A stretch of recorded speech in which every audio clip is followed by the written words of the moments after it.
एक छोटे से गांव में रामू नाम का किसान रहता था। उसका सबसे प्यारा साथी था उसका बैल हीरा।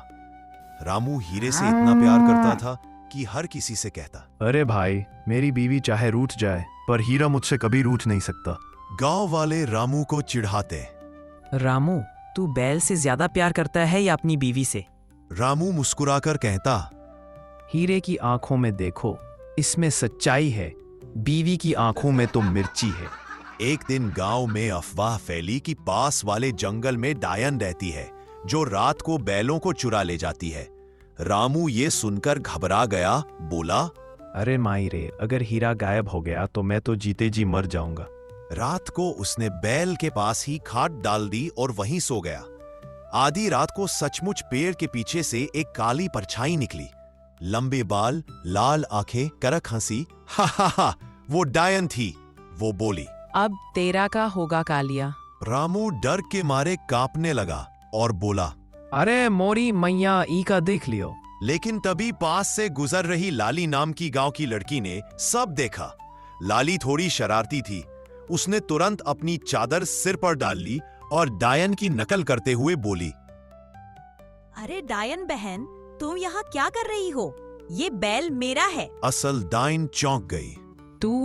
तू कौन है? लाली बोली, मैं डायनों की रानी हूँ। हीरा मेरा दामाद है, तू इसे हाथ भी मत लगाना। गांव का भोला रामू ये सुनकर चौंका। अरे वाह, मेरा हीरा तो दामाद भी बन गया। डायन घबरा गई, बोली, मुझे माफ करो महारानी जी, मैं अब कभी यहाँ नहीं आऊंगी। और वो धड़ाम से गिरते गिरते जंगल में भाग गई। सुबह गांव वाले इकट्ठा हुए। रामू ने गर्व से कहा, मेरे हीरे को डायन भी नहीं छू सकती क्योंकि वो रानी जी का दामाद है। लाली जोर से हंस पड़ी और सबको सच्चाई बता दी। पूरा गांव खिलखिलाकर हंसने लगा। रामू पहले तो शर्मिंदा हुआ, फिर बोला, जो भी हो, मेरा हीरा तो बच गया। और हाँ, आज से लाली मेरी बहन जैसी, क्योंकि जिस लड़की ने मेरे हीरे को बचाया वो मेरे दिल के बहुत करीब है।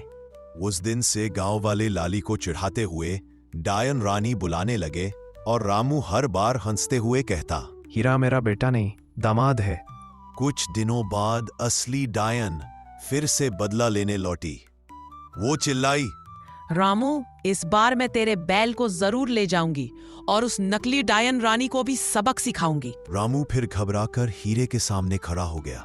अरे डायन बहन, ये तो मेरा दामाद है। दामाद पर कोई हाथ नहीं डाल सकता। डायन गुस्से में थी कि तभी लाली ने चालाकी दिखाई। उसने एक मुट्ठी लाल मिर्च पाउडर उठाया और बोली, अगर तूने दामाद जी को छुआ तो तेरी आंखों में ऐसा मिर्चा डालूंगी कि तू जंगल छोड़कर दरिया में कूद जाएगी। डायन चीख उठी। मिर्चा? अरे मुझे तो मिर्चा से डर लगता है। ये मिर्चा तो मेरे लिए जहर है। कहते कहते वो उल्टे पांव भाग गई। गांव वाले ताली बजाने लगे। वाह रे डायन रानी, तू तो असली डायनों को भी भगा देती है। अब गांव में रामू और ज्यादा अकड़ने लगा। वो हीरे को रोज घुमाता और कहता, दामाद जी हैं, इज्जत से रखना पड़ता है। एक दिन उसने ऐलान कर दिया, हीरा अब जवान हो गया है, इसकी शादी होनी चाहिए। गांव वाले हैरान।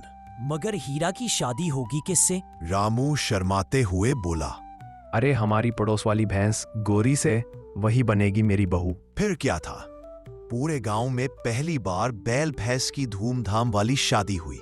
ढोल नगाड़े बजे, बारात निकली और हीरे के गले में सेहरा बांधा गया।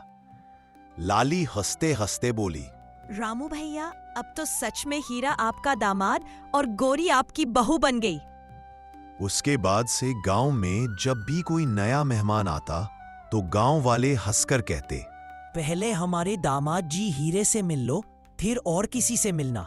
और रामू गर्व से मुस्कुराता और कहता, हीरा सिर्फ बैल नहीं, मेरा दामाद नंबर 1 है।